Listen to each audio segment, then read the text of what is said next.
And welcome back, everybody, to another episode of Bubba and the Bloom, episode 284, your 2025 first base review. Continuing our positional reviews around the diamond for your fantasy baseball curiosity, I guess, as we get ready for the 2026 season. We're going to talk that and much, much more. But before we get to that, you can find me on Twitter at BDentric, the podcast at Bubba Bloom Pod, and on Patreon at patreon.com/Bubba Bloom, and my co-host, as always, on Twitter at RyanBHQ. Ryan Bloomfield. How are we doing, my friend? Doing fantastic. Not too much to update in the life of Bloomfield since our Tuesday show, but just soaking in as much quality postseason baseball. It's been awesome this season as I can. Big one for the Mariners against Scooball on Friday night. So we'll see how that one goes. But no, doing well. How are you doing? I'm doing well. I'm guessing you'll get your burgers barbecued, your IPAs drank, and you'll be ready to watch some Mariners baseball on your Friday traditions tomorrow night. So. Little bit of a. We're actually going up to Mount Hood this weekend, so we'll be in an Airbnb with modern amenities and whatnot. But nice. That's really all that's going to change. Still probably have pizza, beer, and Mariners baseball. So. Perfect. So that's all that matters. Like you get to watch your Mariners and see where it goes from there. But I'm good.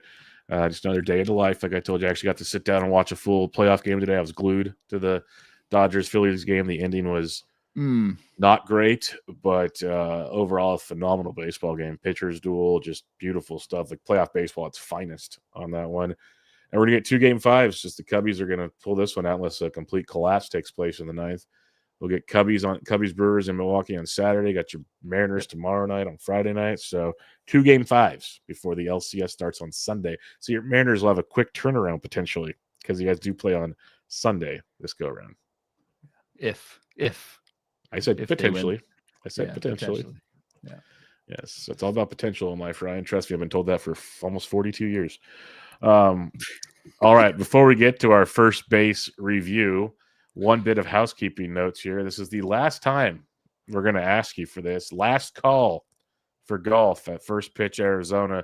It is less than a month away. Actually, 4 weeks from today, we will be at the welcome reception. That's right. At the welcome reception, already finished our 18 holes of the Bubba and the Bloom Invitational, which is rounding into form. I believe you said we have 5 groups already, looking to make it 6. So if you are interested in playing golf, hit up myself or Ryan ASAP, please, because we're ready to rock and roll at Dobson Ranch.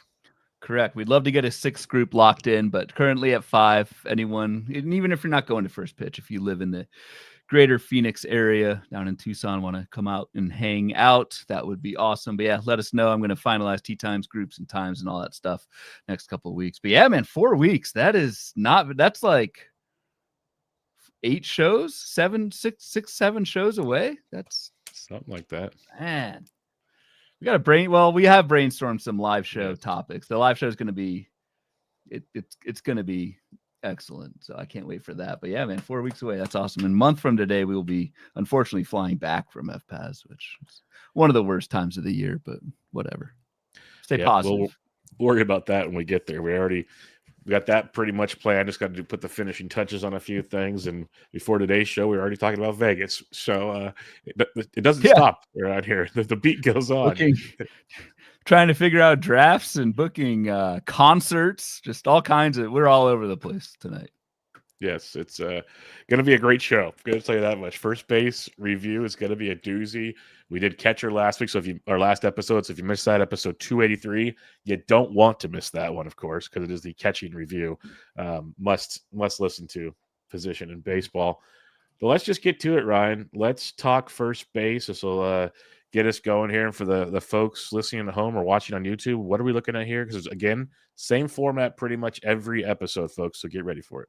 Yep. I mean, if in case you missed the catcher episode, you're doing this in a little bit different order. What we're showing here on for the YouTube crowd is our top 30 first basemen drafted by preseason ADP, how they ranked at the position, both by ADP and then also at the end of the year per the Fangraphs player rater, and then color-coded batting average, homers, and steals. So you can kind of get a quick glance at how the position fared. We will talk about breakouts a la Nick Kurtz at the end of the show, the guys who were not drafted in the top 30, but finished top 20 at the position. So same format, same deal as last time. As I kind of look at the first base board, I think for me, the biggest thing that jumps out just kind of generally at the position, top 10, if you went early at first base, if you took a top 10 first baseman, you did really well. Out of the first 10 first basemen drafted, all but 3 finished in the top 8, which is really good. The only ones who did not, Bryce Harper finished 16th. He was drafted 2nd at the position.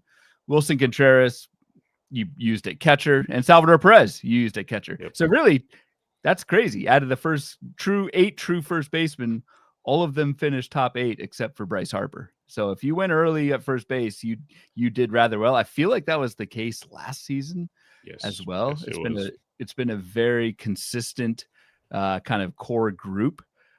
And then when we get further down, and again, we'll talk about a bunch of these guys, kind of player by player, first base falls apart or did fall apart quickly if you waited or went like 2 first base, corner in the later rounds. But we'll get to that. But to me, it was the relative stability at the top of the position yet again in 2025. Yeah, it was definitely the top heavy position. There are scattered successes throughout the rest of the draft that we will get to your point. Some massively surprising successes as the draft goes on. Others that you're like, okay, I get it, but a lot of failures. A ton of rare stake red as the board goes on. And it'll help shape things when we talk our previews in 2026. Really, a lot of mixing and matching. A lot of these names won't be involved, I have a feeling, when we discuss 2026. So very I don't know if changing or what the proper word is, changing landscape at first base the last couple of years to the top heavy studs, and then just a lot of like what's going on. Because even you mentioned the top 8 that got drafted, Ryan. Rafael Devers was drafted as a third baseman. He wasn't even drafted as a first baseman. Another good point. And he qualified. So it's like this position, I remember we talked about it. We were like, okay, you could wait and get the pocket of like, Naylor, who worked out, we'll talk about. He shocked the world with his speed. Walker, Berger, Vinny P, like, that was a mix and match. If you waited even longer, it got really dicey. The other takeaway I'll say is, even as it went on, like you could find power. There was 0 speed, like very little speed. You didn't want Luis Ariza's speed later on. Whatever speed there was at first base is only like three guys. Like there was none really at the position. There was almost more speed at catcher, it felt like, than at first base, which is crazy. Yeah. Like in theory, it was very, very close actually. So when you're looking at the first base position, I know we usually don't count on speed, Ryan, but this chart really shows you should not count on speed, because even the guys we'll talk about as successes late, they weren't stealing bases either. Nope. And that's to be expected. Honestly, the most surprising data point, the most surprising cell on this board is that 30 number next to Josh Naylor, which is 30 stolen bases. That is still to me like the craziest thing. I don't know how he did that, but outside of Josh Naylor, I don't see a single first baseman who stole more than 13 bases. And that was Cody Bellinger, who you may have been playing in the outfield. So as usual, not much speed at first. Exactly. So with that being said, let's go through the players. We'll go deep diving into about 10 to 15 and see where the time takes us from there. But we'll start at the top with the Yankees' daddy, Vladimir Guerrero Jr. Vladito. He has ADP at 12, the first baseman off the board. So in a 12-team team on the turn, late first round in a 15. He finished 6th at the position, so still pretty good. 292 average, 23 homers, 6 steals. So, Ryan, it's kind of every season we have the same discussion with Vladdy. It's like, okay, we love the batting average upside from Vladdy. Can he ever hit 30-plus home runs again? Didn't do it once again, and it makes it frustrating, but he did rank out well. But we've also, real quick, I'll give you the floor. We have noticed that higher batting averages seem to get better rankings on these player raters. So take that with whatever grain of salt you'd like. Yeah, and I guess I'd throw this back to you. Like, are you happy if you drafted Vladdy? You spend a 12 pick, and he was the number 6. Like, I don't know. No, I'm not. Okay. And it's like you look at Vlad, he's gone at least 23 home runs in each of the last 5 years. He's gone over 33 of the 5, so that's good. But it's like 84 RBIs. Right. You That's want lower a lot than I more thought. than that. Yeah. He's only had over 100 RBIs twice. Now he's been over 94 out of the 5. So I'm just like looking at accumulation of his like production over the last 5 years. And this was almost an even bigger disappointment. He just hit for average, which saved the entire thing basically. And not only hit for average, the thing with average is it was just so much volume to go with that average. It was 680 plate appearances. Sure. And for Vlad, that's the 5th year in a row he's done that.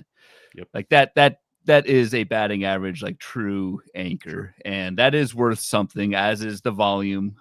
But yeah, 32% fly ball rate for Vlad. I mean, it's the same thing we've seen pretty much every single year except for that 2021 season, which obviously looks like an anomaly. But I don't know. Yeah, lukewarm pick if you took Vlad. Didn't kill you at all. Didn't kill you, but you probably wanted a little bit more in terms of power, RBI, and stolen bases. And that's right, 3 out of your 5 categories there from a first-round pick. So yeah, he's a boring, safe pick that the floor is usually going to be very, very good no matter what. You're just hoping he finds a ceiling, which he's really only found like once.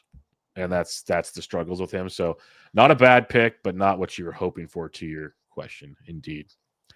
Now, a guy that's in that same ilk, which I finally got off of this last year. Like, I was a big Bryce Harper fan 2 years ago. I had the argument that if you look at Bryce Harper year after year after year, it's just boring. And he's a lot of injuries. Like, it's a lot of doesn't play much. 132 games this year, 145, 126. Like, playing time opposite of your Vladdy comment. He was the second first baseman off the board, finished 16th at 261, 27 homers and 12 steals. Ryan, like, yeah, that's not cutting it. It's not cutting it. So Harper missed but pretty much all of June with a wrist. So I mean that hurts. But what also hurts is, again, 3 out of these 5 categories, different categories than Vlad, but batting average, runs, and RBI for Bryce Harper. 262 average, 72 runs, 75 RBI for Bryce. Like that's not cutting it. And yeah, like you said, the volume is probably is the anti-Vlad as well. Like it's so hard to predict how much Bryce Harper is going to play. I'm surprised by the low runs and RBI, especially, even though he missed 4 weeks or whatever. Would have thought those numbers would be higher on what was a pretty decent Phillies lineup. So I did not realize Harper finished this low in the Fangraphs player rater, 16th at first base. Like that is really bad. And it's actually interesting. Like, we'll talk about Freddie Freeman next, but I remember back in the preseason, it was pretty much Harper, Guerrero, Harper, and Freddie Freeman was in that. There was that core top 3 until Freddie Freeman, whatever injury he had or whatever in preseason, started slipping. It was almost no doubt these are the top 3. We could debate the order, and all 3 of those guys, none of them finished in the top 5 of the position. So just an interesting little tidbit on what the market thought was kind of the clear, tier 1 of this group did not pan out as a whole. And like a big bummer for Harper, besides the injury situation, the 261 average, he'd been 285 or better for 4 straight seasons. So you're hoping for a batting average boost, kind of the Vladdy formula there, so he could deal with the rest. But dude hasn't had 100 RBI since 2019. He's only had 100 runs scored once since 2021. Like, it's just one of those things that makes it very tough to trust him. He's getting older. He's always banged up. It's yeah, I think it's like you said, the Vladdy Harper Freeman thing, and we'll talk Freeman in a second. I'm just thinking back to our previews last year. It's like, this is why we kind of skipped this tier of first basemen, because the ceiling seemed very difficult to attain with these guys compared to other players at other positions in that neck of the woods. Yeah, so I'm starting to actually kind of backtrack if you went early at first base, you did well, because if you took a top 3, you weren't happy. And then some of these other guys, like Devers, like you said, was third base. Contreras was catcher. Perez was catcher. Bellinger, you could have played in outfield. There actually weren't that many first basemen early. This is why we talk it out. This is why we talk it out. And this is why I can't remember if I said it off air or on air. We talked so much that the first base position is just, it was a very troublesome position all year between drafting and on the wire. Like, there's a few guys obviously we'll hit on, but you look at this board drafting the top 30, and then there's 4 guys off the wire that paid off, but still as a whole, if you're in a 15-team league, are there 15 good first basemen? I don't think so. Yeah. Like, it makes it tricky. You have to really, this is a position you need to hit probably to be successful. Freddie Freeman, he had an ADP of 38, the third first baseman off the board, finished 8th at the position. 295 average, outstanding, 24 homers, 6 steals, a shower accident, amongst other things. that derailed things. I'm gonna let you have this one because this is your boy, and you were stressed out or annoyed by him a lot this season. I was actually thinking of Freddie the other day. I slipped coming out of the shower. Oh, I was wondering where that was going. I was like, where are we going? I did, man. I got out, and then I don't want to go too much detail, but kind of reached over to get my towel, slipped a little bit, and I was like, I thought of Freddie. It could happen. Then you almost had a LeBron James, and your sciatica was gone. Hey, It's a man. tough time. You're 40. See, I told you, it's not fun making fun of old people when you get there. Just remember that. Shit's bad, man. It just an interesting year for Freddie Freeman. I had a ton of Freddie. I thought he was pretty much a smash pick where he was going. The ADP that we're showing here is 38, but it was kind of an early second round type pick that you were making to get Freddie. And then all of the injury stuff. What was it? Like the day, remember he was scratched from the opening day lineup in, I think Tokyo is where they played. Wasn't his with like his ankle or his wrist was still like no, it was like a punctured lung or something. It was like a rib or some kind of ribs thing that he hurt the previous year. Cartilage, yes. And so like it's kind of funny, like yes, if Freddie Freeman was the third first baseman taken and finished 8th, and like that's a disappointment. But honestly, I was so down on Freddie Freeman by opening day just because of the injury, the slip shower, the rib, whatever, the ankle, or all this stuff. Like, I'm actually kind of happy with Freddie and what he did. I mean, 295 is a great batting average and 627 plate appearances of it, similar to Vlad. Like that anchors your team.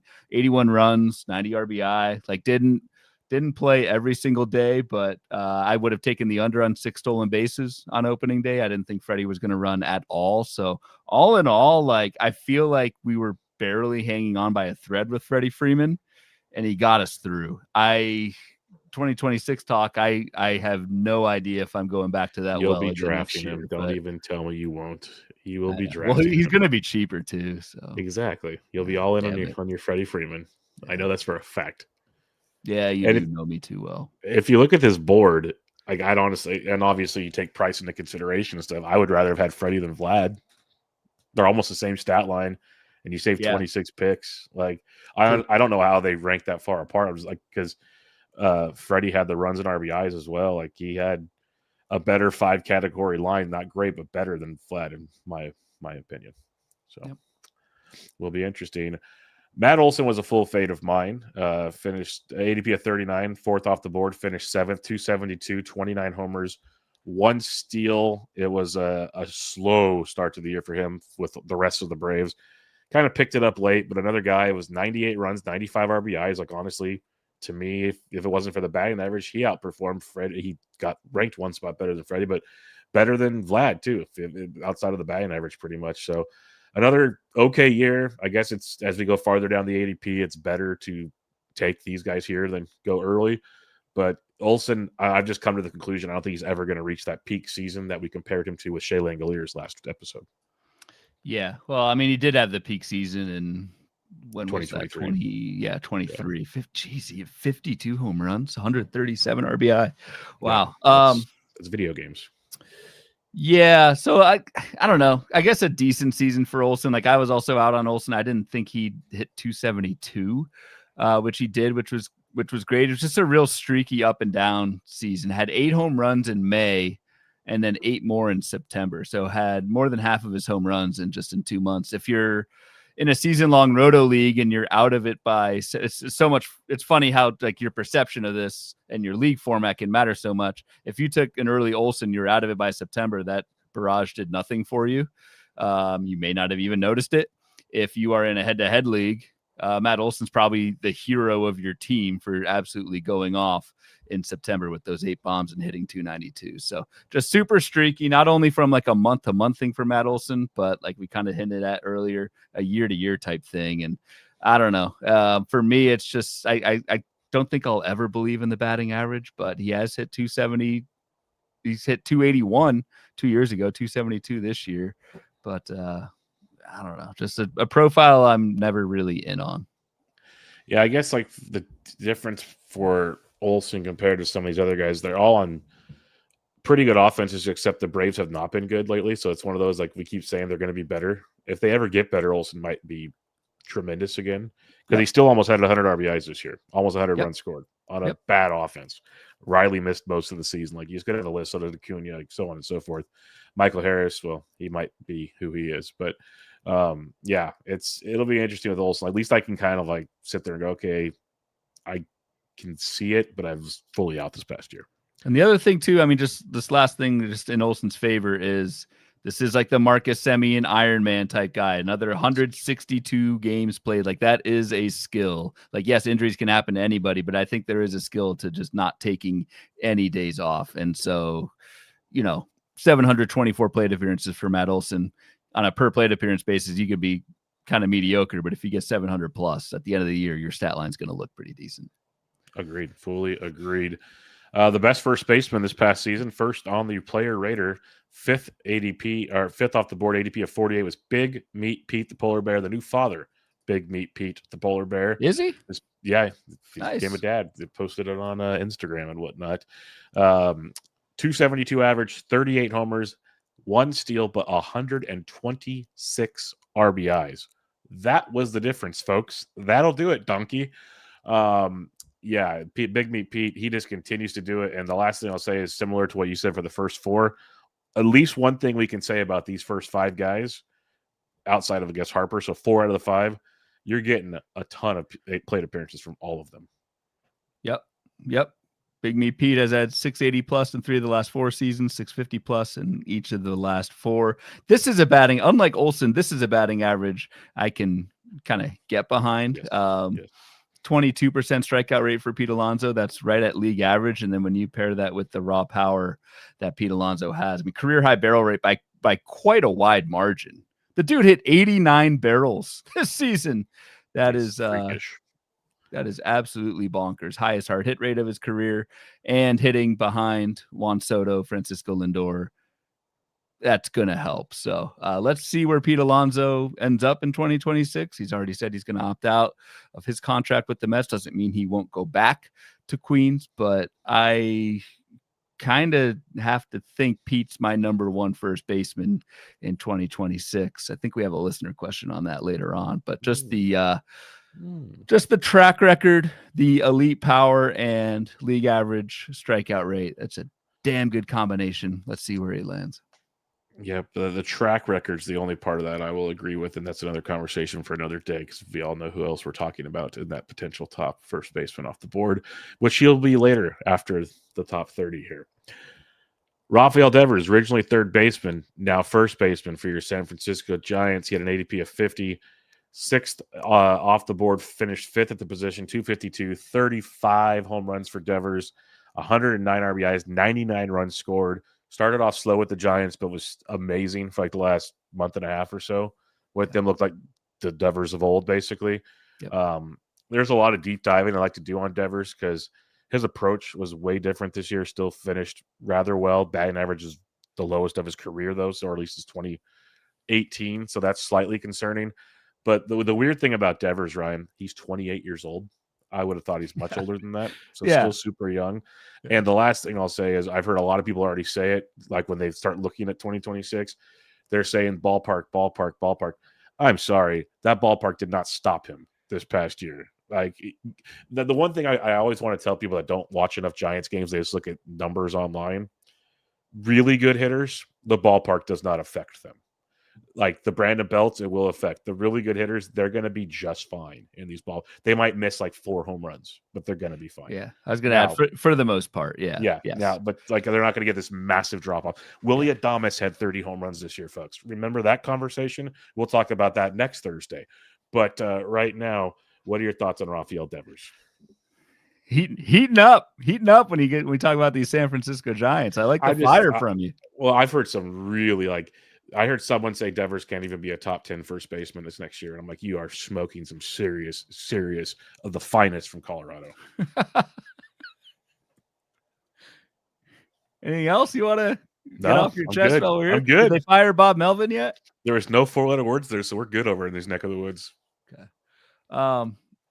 It's actually interesting. I edited Devers' forecaster box earlier today. Brian Rudd wrote up Devers and actually made that exact point. Home run to fly ball rate actually was better in San Francisco than it was in Boston. It doesn't necessarily mean that'll hold true for next year, but I agree. The actual and this is where I was so wrong on Rafael Devers. He was a complete fade for me because not one but two, both of his shoulders seemed to be messed up entering the season, and Rafael Devers went out and put together his best power season of his career. Which to me, I would not have expected that. Now, the thing I'm going to, and I do agree with you at the park, I think it hurts. Yeah, maybe 4 home runs, something like that. I think that's on point. I don't think Devers is outside the top 10 at first base. The one thing I will say is look at the year-to-year strikeout rate for Rafael Devers. It is not heading in the right direction. So Devers only hit 252. Can I see that? Yeah, 252 this season. And that was kind of deserved. It was a 26% K rate for Devers this season. Year before that was 24. Before that, 19. Before that, 18. It's not going in the right direction. I don't know if that turns around. So you may be looking at, honestly, like a Matt Olson type profile where it's great power, but the park maybe knocks it a little bit. And I don't know if this is the Rafael Devers hitting 280 anymore, just because the strikeouts are way up. Yeah, no, I'm not going to deny that at all. So I kind of half said I want to dig in some more because I was going to bring up now is with the Giants, he joined them on June 17th. He still hit 20 home runs over basically the last 3.5 months of the season. So over half of his home runs, which works out well. But the dude hit 236 and struck out almost 30% of the time. So that is something that concerns me. Now, the other thing I'll mention, and I tweeted about it a lot. We talked about it on this show, talked about it in the Discord. You mentioned the shoulders. The dude flat out said he's playing with an injured groin the entire season and played still every single day. I would watch him run, and it hurt me to watch him run. He should not have. I don't know how he hit those home runs. Compare it. Who's the worst runner at first base, Freddie or Devers? Because dude, watching Freddie run is painful. Devers wouldn't run out ground balls. They didn't even punish him for that. When he'd have to go for a double or go from second to home, dude, I was nervous he'd make it. It was bad. Man. So I'm hoping that changes, obviously, coming into next year. And that makes me wonder if does that change a lot of things? Because yes, I saw what you saw about the strikeout rate is continually declining. We're talking 2026 now, but I want to look more into Devers, and I think the injuries are a big factor to him. But his just splits between Boston and San Francisco because he was still hurt in Boston apparently. That the San Francisco numbers are not great either. The power is awesome, 52 runs, 51 ribbies, 20 home runs. Take all of that. But the 236 average with a near 30% K rate, that makes me question things when it comes to Rafael Devers. Yeah. Yep. All right, Wilson Contreras, we talked about last episode. He was the 7th first baseman / catcher off the board, finished 12th at the position. I have nothing else to add about Wilson, but he will be a full-time first baseman next year. Agreed. Cody Bellinger, belly bombs. Was ADP of 80, the 8th first baseman off the board, finished 3rd at the position, which is insane to think about. Especially the guys. This is where the steals comes into play, I feel like. But hit 272, 29 home runs, 13 stolen bases for Belly. I think if we all sat in a room, we'd agree that the first 4 or 5 first basemen off the board, we take over Bellinger pretty much every single time. But in the end, 98 RBIs, 89 runs. Wouldn't have guessed he got close to 100 RBIs. That's a surprise for me. So really good year for Bellinger in the Bronx, which should favor him again going forward. Should favor again. I feel like this completely slid under the radar. I have not heard much Cody Bellinger talk. I don't think we've even talked about Cody Bellinger that much. Nope. If you would have told me Cody Bellinger finished 3rd at first base this season, even after the season, I'd be like, no way. But here he is. Just a super, super impressive season for Cody Bellinger, who has basically reinvented himself since the bad years in Los Angeles. He's cut the strikeout rate in half. It was 14% this season, a 14% strikeout rate for Bellinger and a 48% fly ball rate. That tells you he hits a lot of fly balls in that stadium, and that is a recipe for success. That's why he hits 272, and that's how you get to 29 home runs. Icing on the cake was 13 steals. That was under the radar. I don't know. It's an impressive season. It's an impressive, really, transformation for me for Cody Bellinger. How he has been able to make a ton more contact in this park is just a perfect fit for him. So great year for Cody Bellinger. If he slips outside the top 5 at ADP next year, I will be all over that. Is he still first base? Outfield only. He's Only outfield only next games year. First so base. Yep. he will not be outside the top 5 at first base, but just very impressed with Cody Bellinger. This really good year. In the chat, they're saying, I hope they bring Cody Bellinger back. He is a free agent this year, so we'll have to see where that goes as well on that. But I did want to mention something because we talked about him in the past about like, and you mentioned it, like this barrel rate, 7.5%, hard hit rate, 38%. One of the stats we love to use, like we do bloom boards with. You mentioned 29 home runs, Ryan. You probably already looked, but can you tell me can you guess how many barrels he had? Yeah, I'm looking, but it's not that many.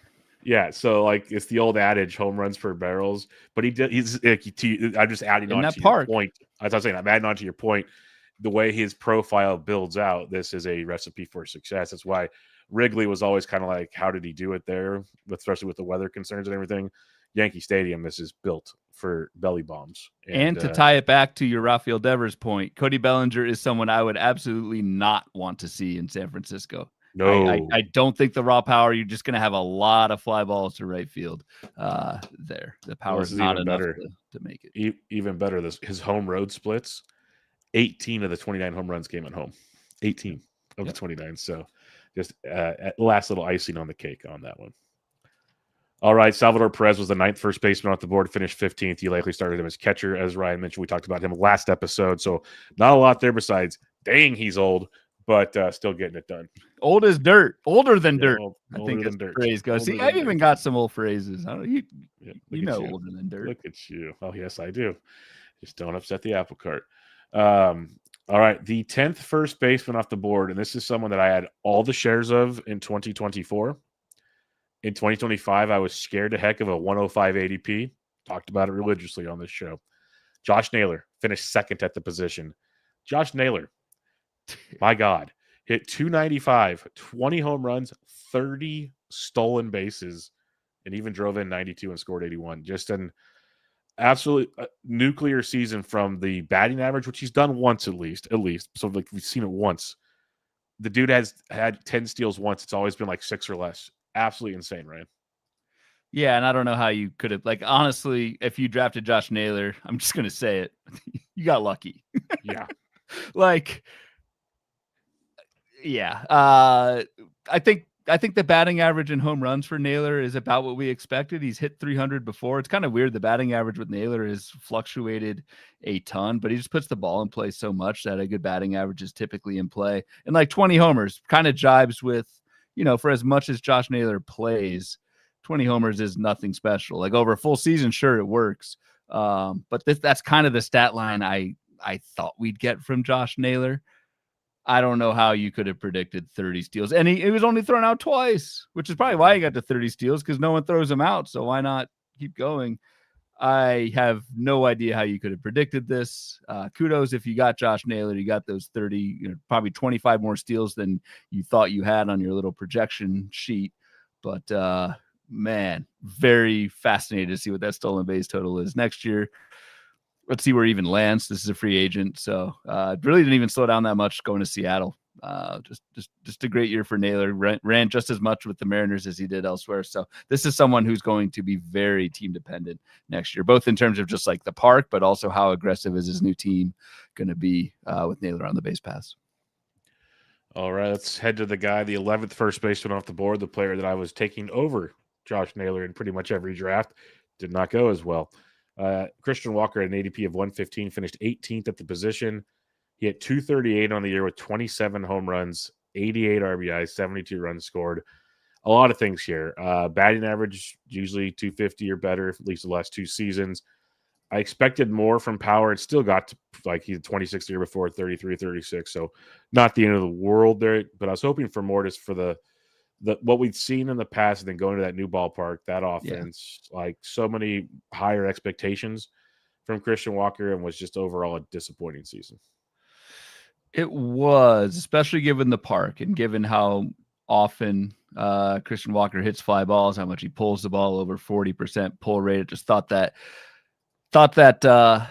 park would be perfect for him, just like it was Cody Bellinger in New York. So yeah, like 27 homers is still, I mean, it's pretty good, but not with a 238 batting average. And I think we all expected a bit more out of Christian Walker from the power department. So disappointing season. Didn't kill you. You still got the power, but certainly hurts when you took him right after Christian Walker in pretty much every draft. Not you, but the market. Yeah. It was a 115 ADP it's a 105 ADP for Josh Naylor, a 115 ADP for Christian Walker. You may feel better about drafting Christian Walker because a lot of people after him started to really suck. So that's at least some solace, maybe. Yeah, and that's actually sad but true, as Metallica once said. Walker was better than what's coming up throughout most of the remaining picks here, including the next guy, which I had a lot of shares of, which explains probably why I finished middle of the pack everywhere. Jake Berger, ADP of 119th, 12th first baseman at the board, finished 42nd of the position. It's probably because the position is that bad. He still finished 42nd. He hit 236, 16 homers, 1 steal, multiple stints on the IL, played a total of 103 games. It was just dreadful season. Showed some signs of life, actually, towards the end before he got hurt again. I'm already going to buy back in. I'll say that much, but that's for a later show. Because most things, when you look at just his overall profile, most things were still pretty darn good for Jake Berger. I have actually already bought back in. Yeah. I took Berger in the meatball draft in the 19th round. That's outstanding. I don't know. That's outstanding. I'm biased, but that's outstanding. Yeah. I mean, it wasn't if he goes out and does what Jake Berger did this year. So I don't know. Super disappointing season. One of my big targets, one of my bigger L's. And maybe that's why I'm bitter over Josh Naylor saying people who took him got lucky. Which isn't a bad thing. Luck is good. Luck is good. Luck is very good. But I don't know. Berger. You do need to take a little bit of a step back with Jake Berger and be like, I mean, this guy's never hit over 250. Playing time's an issue. Like real life baseball is an issue because he just doesn't walk. The OBP for Jake Berger, he's a career 297 OBP. So it doesn't run very much. So like the real baseball aspect kind of starts to need to enter the fray here. But yeah, maybe we're too biased about Jake Berger, but this was disappointing. But yes, I'm already back in at 19th round price. Well, yeah, 19th round. Now we're talking corner infield, potentially not first baseman, and that's more palatable. Not to mention you mentioned playing time. You're doing it in a DC. You can kind of play around the playing time as well. So, like both aspects to that. Did deliver real quick. Did deliver one of the pictures of the year with the man hug with Rowdy. Yeah, Rowdy. Mm-hmm. Just legendary stuff, man. Yes, should be the background of my phone, but my daughter wins that one every time. But yes, if I did not have her, then that might have been there. After Jake Berger, the 13th first baseman off the board is Tristan Casas. Finished 90th in position because he didn't finish the season. Got hurt, missed the whole year, lost year, and I don't even know what to do with him because before he got hurt, he still was not good. Yeah, I mean, I think this was our biggest fate at the position entering the season. So not to victory lap it, but I guess we can victory lap it, right? The season's over. We take all of our L's, so I think we could get a lap or two in too. Yeah. For me, it's just I need to see Tristan Casas stay healthy for a full season. It's now been 300 days on the IL over the last 2 seasons for Tristan Casas. So not really much to say like about his season because there just wasn't much of it. Real quick, Tristan Casas or Jake Berger next year? Berger. Casas went in the 16th round of our meatball draft. So Berger 19th. I get the point taking Casas. If you're a pro Casas guy, you're getting someone very late who put up that 2023 line. It's just, you got to play. You got to play, and you got to not strike out so much. Agreed. Now, the man that one of the better values as the draft goes on, not one of the best, one of the better values was the big Sasquatch himself, Vinny Pasquantino. ADP of 145, 14th first baseman off the board, finished 10th at the position, hitting 264 with 32 home runs, Yes. 113 RBIs. It was the question we've had every single preseason is he profiles out to a full season of great production, and we finally saw 160 games from the big man, and he delivered in a tremendous way. I've already drafted him really early in the meatball draft. I had a few shares of him cheaply at auctions, which was very nice. That's not going to happen this year, but I'm a believer in the hit tool of Vinny P. Like he's just a really good hitter to begin with, and the power backed it up this year. Yeah, this was an interesting one because I remember saying in the preseason, it's like we're all expecting Vinny P to do something he's never done before, which is kind of a no-no, and drafting him that way. Yet Vinny P went out and exactly did that. Not only from the power aspect with the 32 homers, but just from a playing time. I mean, to rack up 682 plate appearances for Vinny P was huge for him. We needed to see that Vinny P could kind of make it through an entire season, and boom, there we go. Not only did he make it through the entire season, it was a few more strikeouts this year. 16% strikeout rate, still really good, but the power, man. 56 barrels, 11% barrel rate. Like the power took a major step forward for Vinny P, which was really good to see. It was also really cool to see. I did not watch many Kansas City Royals games this year, but whenever Vinny P, I don't know if he either hit a home run or did something good. They had an actual like Pasquatch mascot run out, kind of like the Brewer dude going down the slide. Like they actually had a Pasquatch. It was pretty freaking funny. Yeah, he's been fully embraced in Kansas City.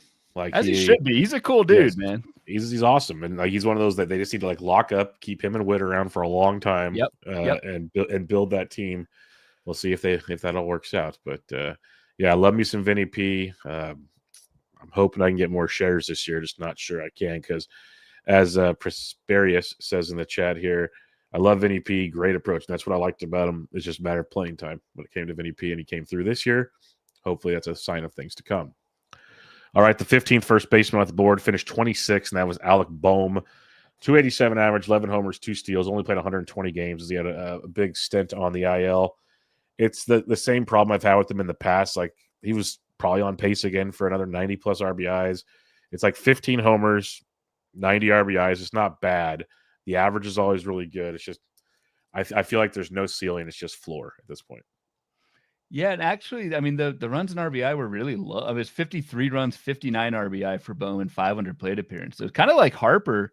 It's kind of interesting for as good as I guess I thought the Phillies lineup was. Maybe one of our commenters earlier in the chat, he may have been banned at this point, but someone earlier said that Kyle Schwarber took all the runs in RBI from the entire lineup, and that might be the case. I don't know. But no, super disappointing season from Boehm. I never know what to do with Alec Boehm. It's just like you're banking on a good batting average, which usually happens, but then you need the volume. You absolutely need the volume for it to come through. And any IL stint, it's tough for Boehm to do that. And we saw that play out this season, finishing 26th, 11 homers, 2 steals, man. Just not going to get it done at all. So that turned out to be a pretty horrendous pick. Yep, totally agree. All right, now we'll do pockets for the final 15, which will be easy to discuss because there's only a couple players in each pocket worth discussing for the most part because this position gets rough quickly. ADP are the 16th through 20th off the board, ADP 174 through 200. Goldschmidt, Yandy Diaz, Christian Encarnacion Strand, Michael Toglia, and Luis Ariz. Yandy Diaz is the one that year after year, Ryan, he finished 9th at the position. I always go like, I can't take Yandy Diaz. It's like feels like an Alec Boehm pick to me. Good batting average. What else are we going to get? Yandy hit 25 bombs this year. Now, was it ballpark induced or whatnot? That I'll have to look at more. But where are you at on Yandy and the rest of this pocket? Yeah, so yeah, the 300 batting average, right? Yandy's done before. Hit 296 and back in 22. Hit 330 in 2023. That's nuts. The big thing, yeah, it is Park. And again, not to go all forecaster on every player here, but Brian Rudd wrote up. I just looked at this earlier. It was 18 of Yandy's 25 home runs were at home, and unlike other people where they may be back in that home next season, Yandy Diaz will not be. So can't expect the home run total to repeat. But even if it doesn't, man, You get a 300 batting average, 20 home run type dude. Like, that's solid. And like 183 ADP for Yandy Diaz. Maybe it goes up a little bit next year, but I'm not thinking it goes up a ton just because so many people will bring up the stat that I just mentioned about the park. Dude is solid, man, and consistent as hell. Like not many players in baseball have 4 seasons in the last four straight seasons with a 280 plus batting average, basically 3 of them at 300 or above. That's huge. And you're getting it pretty late and you're getting it with some pop. He's really good. Yeah, and like we're talking about the ballpark, but he's still at 22 in 2023 when he hit 330, which helped, but it's been 14, 13. So let's just say he's a 15 home run guy. The counting stats aren't great. Like he's never had 100 RBIs. He's had 95 runs once. That was his 330 season. So he has to get on base a ton to make that pan out. But still, where you're drafting him, to your point, like I need to start buying into that more because it's harder to find batting average as the draft goes along. Like honestly, Yandy would probably be a really good, cheaper auction target at first base or corner to help fill things in because when you're looking for value, a lot of those values don't have batting average involved.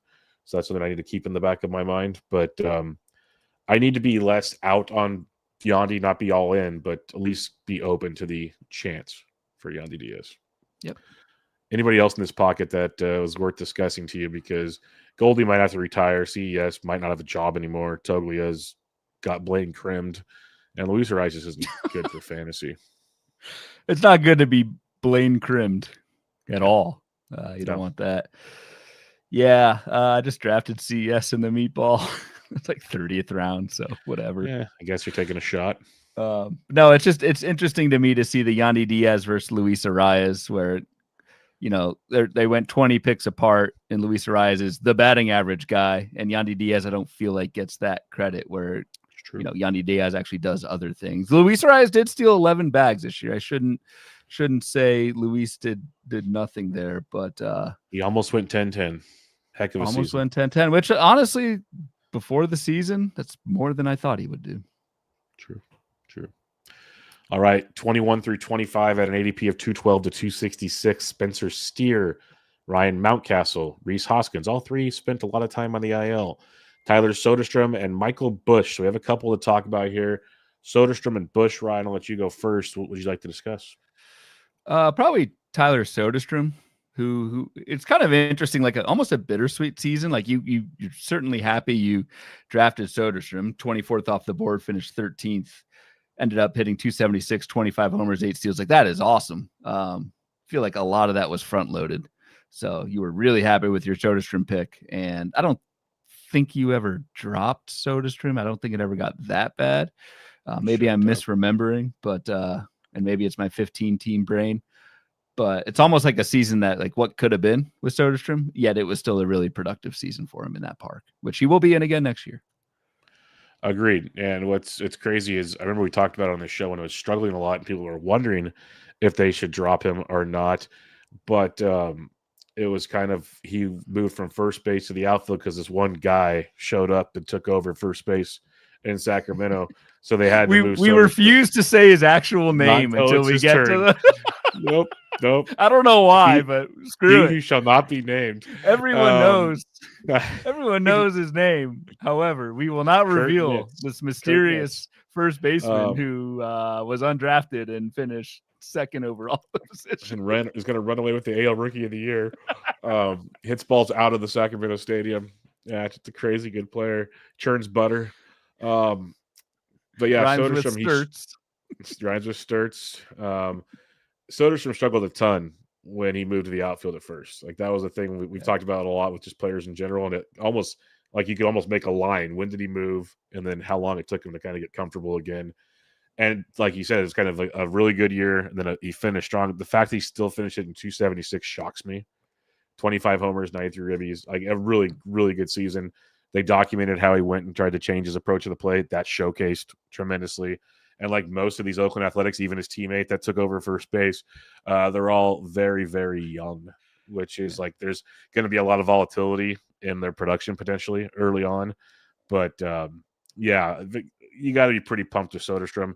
And, looking at 2026 for 2 seconds, his price might not be as high as it looked like it was going to be, but he could still outperform what he did this year, if that makes sense. because we know the skills are there. So there's it's interesting with Soderstrom. Still finished better than I thought. I mean, Yeah, agreed. 9 homers in July and August, at 330 in August, at 324 in September. Jesus, the dude hit almost 330 the last 2 months of the season. Yeah, he got comfortable again. That was good to see. That. Interesting. Like, maybe I should make a note of this point that you brought up. I wonder if anyone's done a study on a change of position, and like, is there a month? Is there a drop in production? B, if so, how long kind of is that? I would be interested in if someone has done that research, or maybe I should, I guess. The one who recommends the idea should probably execute. Oh, no, that doesn't work. I recommend all kinds of ideas. And hey, Ryan, what do you got? I come through on some of them. You do. You definitely do. As Sean in the chat says, who is the number 4 ranked first baseman? Yes, that is the guy that moves Soderstrom to the outfield. We will get to him shortly. Good point there. Michael C. said Soderstrom's power fell off, but he hit 300 in the second half. So was what you maybe needed at first base, like Andy. Yeah, no, Soderstrom was great. I did not realize that. That's the benefit of us doing this while we learn. You're doing these reviews. I did not realize that from Soderstrom. That's why I said, like, if people that see the stat line, it's a good stat line, but it's if you kind of started falling off as the season went on and you were falling off when he was falling off, you're probably like, okay, he didn't have a great year. And you don't realize that 276 is still good, but what he really did, that could be a whole other thing. Yep.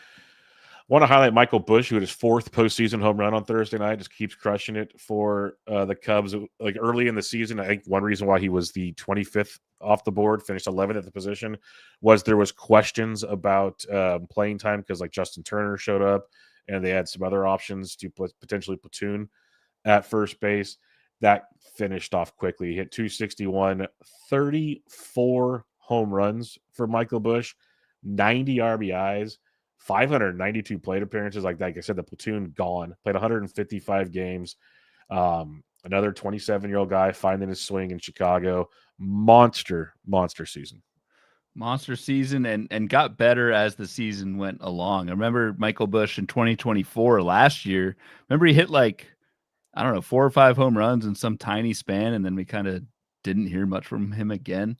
Was not the case. 20 second half home runs for Michael Busch, 250 batting average. Quality of contact stayed excellent throughout the entire season. So really impressive stuff. I did not realize a 17% barrel rate. That's got to be one of the top numbers, probably outside of Alonso and the unnamed Sacramento A first baseman at the position in 2025. I think you might be correct about that. All right, the final 26 through 30 at the position, Nathaniel Lowe, Andrew Vaughn creeping up in here, Alec Burleson, Luke Raley, and Jake Cronenworth.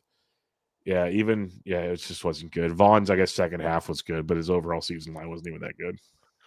Yeah, I mean, it was such a rough start for Andrew Vaughn. That kind of weighs White Sox will do down. that to you.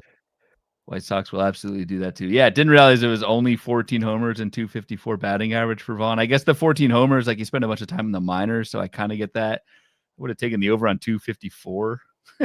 So I don't know. Guess he didn't. But yeah, rough season really all around for this group. I don't have too much to say about them, actually.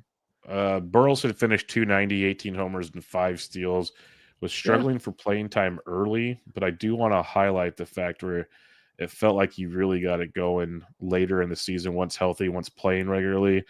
Yeah, second half average was similar, but he hit 313 in September, 284 in August, hit 317 in June. So he hit for average all along, but the power was middle of the season. So I don't even know. It felt like he was hitting a lot better towards the end, but so I guess spaced it out like the rest of the Cardinals, who were disappointments. Nice uptick in barrel rate though for Burleson. Like, we always, I don't know, even though he didn't quite match 2024's home run total of 21, only had the 18 50 feet plate appearances, but I mean, a 9% barrel rate, like, that's league average, I think, is right at 8.5. If you get a guy with for as much contact as Burleson makes, you can pop a league average barrel rate. That I mean, I don't know. Now that I'm looking a little deeper at Burleson, not only is his season better than I thought, interested for next year. And he'll be first base and outfield still. So you got both. Correct. Both coming your direction. All right. Any final thoughts on the top 30 here before we talk about the player that should not be named till a couple seconds from now? Yeah, let's just name the player.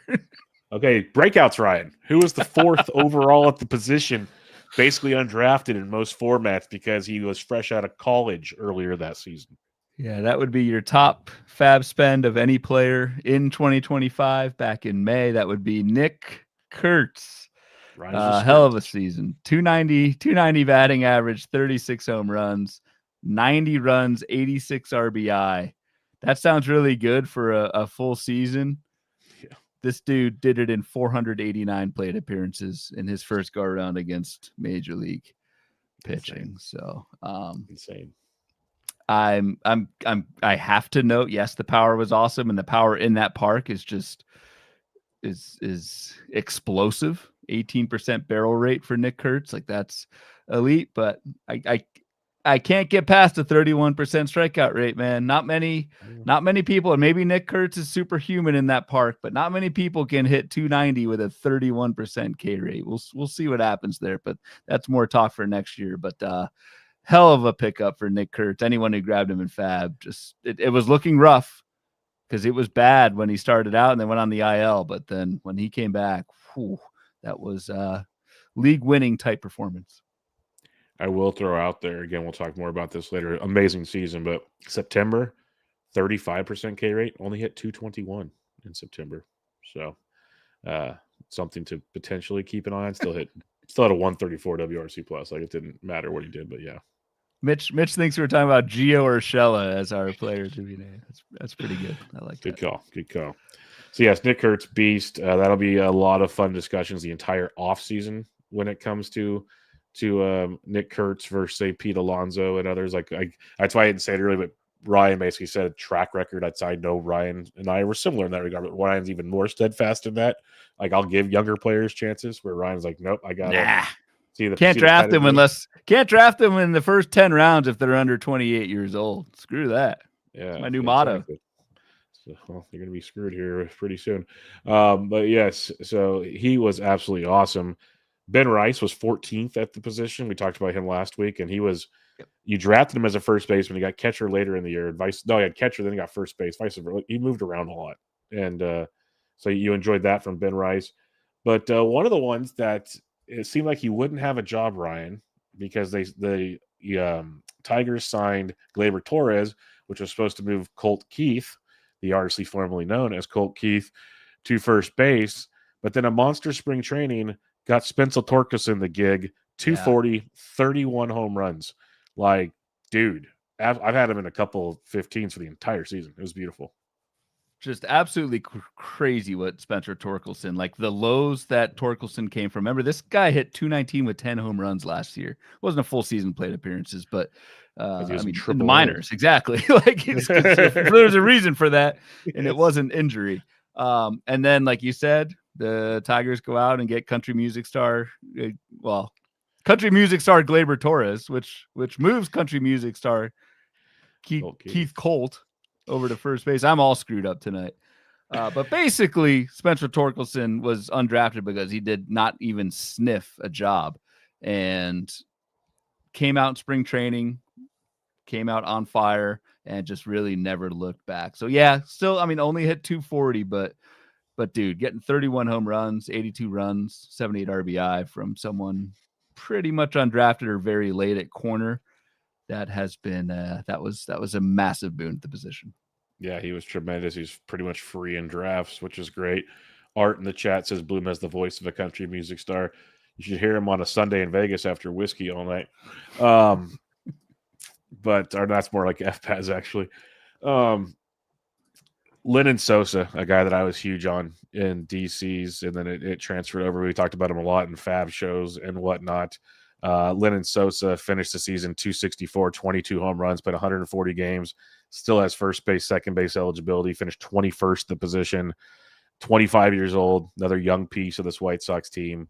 It was a surprise. Not going to say it wasn't, but also at the same time, pretty darn good season. Yep, draft and hold legend, Lennon Sosa. That's for sure. 16 home runs in the second half. So yeah, like very much a part of that kind of quiet. We've said this repeatedly on our Fab previews throughout the season. Like that White Sox team started out as a stream against, and I won't say quickly, but by the end of the season, it was like, this lineup's actually pretty decent, and Lennon Sosa was a big part of that. So just being able to get first, second, and third base eligibility on top of that, especially in draft and holds, but even in fab leagues where you just need to plug holes like in 15s, that was huge. Great year for Lennon Sosa. I did not see it coming. Honestly, it was someone who was like, when I was sitting back and draft and holds, who is someone who's probably going to play, and B, qualifies at a bunch of positions. And I think we just kind of ran hot with that one. So yes, indeed. And then one more. Preservius has a one here. Jonathan Aranda, worth mentioning. Absurd underlying metrics or numbers if he can get playing time. Aranda finished 23rd at the position this year, and it's pretty impressive considering he only played 106 games. He had a fractured wrist by a hit by pitch. Still hit 316, 14 homers, 59 RBIs, 56 runs scored in those 106 games, which is pretty solid. Almost a 13% barrel rate and 54% hard hit rate, which is very, very good as well. Doesn't hit the ball on the ground a lot of line drives. Very good profile. I'm worried the ballpark helped him a ton as well. I have not dug in a ton on Aranda, but he had a monster season. Another guy that was basically free in drafts. And it's interesting, like if Jonathan Aranda did not fracture his wrist, which basically cost him all of August and September, are we speaking of Aranda in the same light that we are Yandy Diaz? Because it would have been the same season. Yeah, true. Aranda does not have the track record that Yandy Diaz has, but very quietly a really good year. Similar concerns with the park. I want to pull up Aranda's home road splits. He had, interestingly, 10 of his 14 home runs were on the road, Jonathan Aranda. So interesting. I don't know. Did hit 345 at home, 290 on the road, but that's big. But no, 10 out of the 14 on the road. So who knows? I mean, home away splits, especially in a partial season with Aranda, can be super noisy. But we're worthy of a shout out. So glad our buddy Preservius highlighted Jonathan Aranda. It's even weirder is at home he struck out 19.8% of the time, on the road 30.5% of the time. Huh. That's interesting. It's almost like a whole different swing approach when he was at different ballparks. But definitely worth keeping an eye on this off season. All right, Ryan, listener question time. Let's do some listener questions here from the wonderful people in our Discord, because Twitter, you did not come through once again, which is fine. It's expected by now. That's not a slide on the Twitter wheel. It's the algorithm is what we're joking about. Yeah. BP in the Discord says, I have a cheap Michael Busch in a mixed keeper league. Looking forward to him improving again and getting into the top 10 next year. Do you agree? Top 10 is tough, but he's pretty good. I think top 10's tough, but if you have a cheap Busch, which bought plenty of those in college, plenty of Busch Lights in college is where I'm going with that one. It's a great position to be in. I don't know about top 10 just because I don't know. Busch doesn't run, and you need the batting average to be up there. I don't know if that's going to be there. And quite honestly, I don't know if he repeats that home run total. Like, there's a decent chance this was a career best season for Busch, but I still think he's going to be just fine. And if you got him at a cheap price, kudos, BP. Yeah, the cheap price alone is worth the price of admission on that one. I'm just worried. It's like, does he revert back to like a Spencer Steer or something? And still good, but does he match up to what you're looking for? I think he's better than that, but that's what he could fall to. Yep. Diaversio says, any hope for Casas to finally pan out, or have you sworn him off for 2026? I am done until proven otherwise. Yeah, we're probably the wrong. If you're pro Casas, we're probably the wrong crew to ask. I mean, I think we swore Casas off for 2025, so yes. I think we're probably also doing the same for 26, even though the price will admittedly be pretty cheap. Sean Charge says Kurtz or Alonso for 2026. We know Ryan's thoughts on that. I am still torn. I'm leaning Kurtz, but I haven't fully invested yet. Yeah, I will go Alonso. I also think there will be a round or so discount between the two, which will help even sway it more in that. I can't go first round Kurtz, which I think he might get to at some point. It's just too many strikes. It's the strikeouts for me. It's not even and it is track record. You're spending a first round pick potentially on someone who hasn't played a full MLB season, and someone who has a 31% K rate. For me, it's too much risk. But again, that's how I draft. That's how I live. Looking back now, are there red flags we should have seen for players like Berger and Walker before his final month? Walker, I don't think so.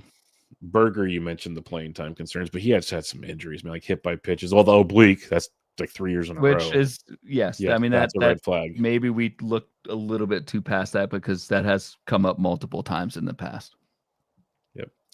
Michael C says couple breakouts like Bush and Soderstrom mostly sit versus left-handed pitchers. I still take them over Christian Walker, who can underwhelm against both sides. I could see that. I'm still a believer in Walker, but I'm not going to argue with that. And platoons are happening so much more these days. I think I'm not as concerned about them as I once was. Maybe I'm naive in that regard. Yeah, I was actually listening to an episode that came out today of the Deadpool Hitter with Rob DiPietro and our good buddy Dustin McComas. Almost said Dustin Anderson. Dustin McComas. And they were talking about exactly that and how much more plate appearances lefties got and how platoons are just becoming not only part of today's game, but Dustin's a little bit more on the scouting side. Yep. And he was saying that trend is not changing. If anything, it's getting even more severe going forward. So it's interesting. Yep. Yeah, and I'm still interested in Christian Walker, unless I dig in more and don't like what I see. And then Michael also says, do we even have 15 regular first basemen who are not platooners to some degree? I don't think so off the top of my head. That's kind of leads back to my initial point of, are there even 15 on the board worth taking right now in a 15-team league? That's the challenge of the position. So even those guys that disappointed early on, there's a reason they're in green. At least they gave you something. Yes, agreed. Yep. B. Welch. Do you ever use earned dollars per plate appearance using Fangraph's auction calculator as a proxy for skills? Using that, these are the rankings. He gives a whole sheet here. Does that give you pause at all about guys like Olsen and Harper? So dollars per plate, like Nick Kurtz, it goes Kurtz, Naylor, Alonso, Bellinger, Freeman, Vladdy, down the list. Olsen, 7th ranked, but 13th per plate appearance. In trouble without volume, but he never misses games. So to his point, like we've mentioned early on, those early guys, like 4 out of the 5, tons of plate appearances. So volume. Like Yandy's top 8 or 9 in both, is that underrated? Rice equals a stud. Yeah. So do you focus on plate? We just talked about the platoon situations. Do you worry about plate appearances for guys that like the Marcus Semien effect, basically? Yeah, no, it's a really good question, and that's a couple really good questions in a row for Mr. Welch. He brought it last week too, or last show as well. Love it. It's interesting. I actually, when I use dollars per plate appearance, more of a projection thing, is more like in the end game of drafts where I'm just trying to find skilled hitters that aren't projected for playing time but could fall into it. Haven't used it as much for what Brian's talking about, which is kind of this how we're evaluating the top 15. And maybe my mindset's, maybe people will disagree with this, and that's fine. I'm not saying I'm right, but it kind of goes back to what I was saying with like Matt Olson, Marcus Semien, is I do think the ability to be in the lineup every day and hit in it, I think that's a skill. And while also not a skill, but hitting near the top of the order in a good lineup is, again, not a skill, but that's a reality that gets you more plate appearances. So I think that matters. Obviously, the downside to those compilers is if anybody can get hurt at any time, you get plunked on the wrist and you're done. If you don't compile, then the floor is pretty low. So I get kind of both sides of the coin. But for me, for early in drafts, I actually place a premium on the guys who have been able to consistently play every day and rack up big time plate appearances. I just think that's something that's repeatable. That's a skill and should be prioritized in early rounds. Yep. Can't disagree with you there at all. It is very important to obviously get at bats to accumulate those big time stats to pay off those big time draft prices. All right. That wraps up first base. Any final thoughts on the first base position? It is a rough position. I'm really curious when we do the preview if we still feel the same way or if we feel like we found some avenue of success based on ADP. I guess there's always optimism because ADP is going to put the good players in the right spots, hopefully, knock on wood, because what we saw right now, which we were optimistic on this time last year, didn't turn out so well. Yeah, I like how I just kind of consistently backtrack my stance on how good early first base was, to the point where, as Michael Cicchini puts in the chat, edit, if you just took Pete Alonso, you were happy. That was the only one. But yeah, not as good of a position as I thought coming into the show, which again is good, which is why I learned. Also, just kind of looking through again, B. Welch's question here in the Discord. I mean, he put out a really good spreadsheet of this is the benefit of being in the Discord. Like, I will actually probably take this and do something similar with other positions. That's good stuff from him. It is really good. It makes, if anything, if you're looking between a couple players, it highlights some very key factors, and it highlights my thoughts on Bryce Harper even deeper, actually. Like, it really showcases how he's not really the number 3rd at the position.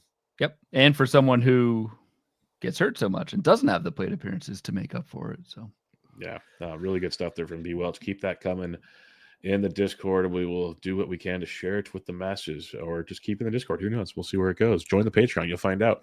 But with that said, we'll wrap it up. We got second base on Tuesday, so you want to think first base was bad.